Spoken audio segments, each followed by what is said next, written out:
xiêm trống wat lệ cha nhà hagi tha la trong thế men no nghiêm chu lên du u ban reng kat ba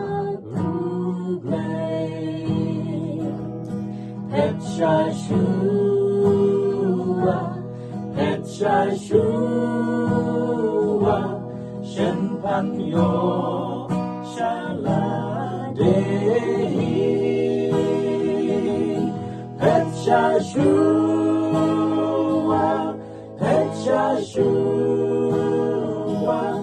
Shen Pan Yo, Shaladehi.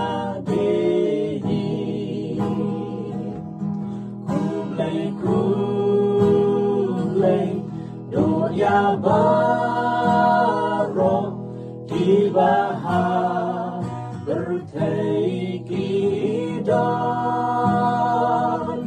banya selong bat me ulai kata shisha namang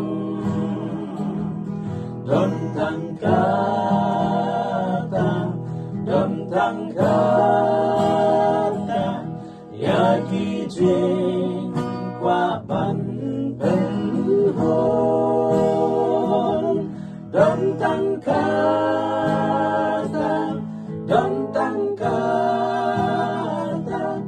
yaki jing kwa ban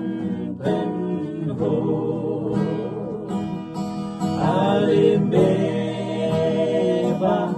kam itenna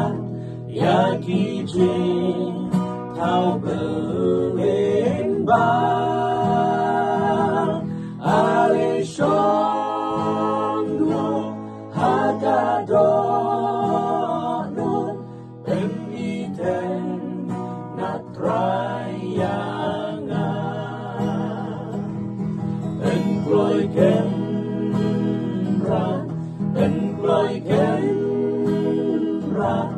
ngalai yame